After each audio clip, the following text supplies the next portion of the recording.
There are two major reactions in photosynthesis, light-dependent and light-independent, also known as the Krebs cycle. This plant here, for instance, contains pigments called chlorophyll, is found in the thylakoids where photosystems are present. Electrons in the thylakoid membrane have low energy until they absorb photons.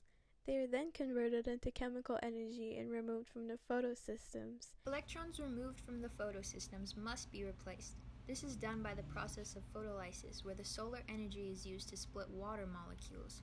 Oxygen is then released through the stomata, and hydrogen is used to form new compounds. A process called chemiosmosis is initiated, where energy from the hydrogen ions is utilized to create adenosine triphosphate. Hydrogen ions pull through the membrane, exit through the ATP synthase, combining ADP and PI to create ATP.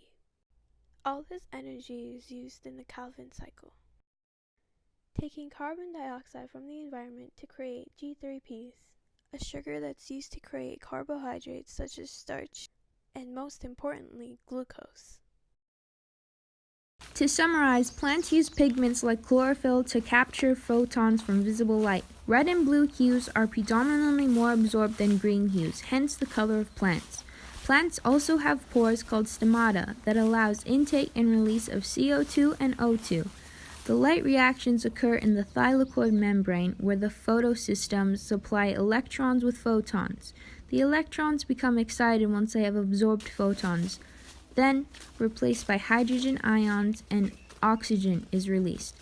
An oxidation reduction occurs where a molecule gains electrons, leading to the creation of NADPH. Chemiosmosis then takes place and the ions escape through a protein complex called ATP synthase. Energy released by the hydrogen combines ADP and phosphorus, thus creating ATP. There are three major stages in cellular respiration: glycosis, the Krebs cycle, and electron transport chain.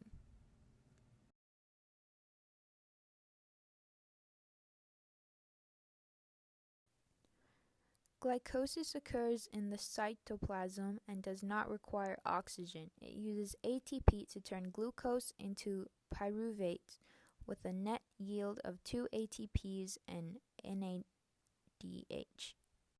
In the mitochondria, a pyruvate is oxidized, causing a CO2 molecule to be cleaved from the group, turning it into an acetyl-CoA. The products of this reaction are 2CO2 and 2NADH. The Krebs cycle occurs in the mitochondrial matrix. The 2 carbon atoms introduced by the acetyl-CoA are removed as 2CO2, 1 ATP, 1 FADH2, and 3 NADH are produced. In chemiosmosis, protons move through ATPase complexes embedded in the inner mitochondrial membrane, releasing free energy that drives the synthesis of ATP. Fermentation in alcohol. A CO2 molecule is removed from pyruvate, forming acetaldehyde. It is converted to ethanol by attaching hydrogen from NADH in lactic acid. Pyruvate molecules accept the hydrogens from NADH. This occurs in animal muscle cells during strenuous exercise.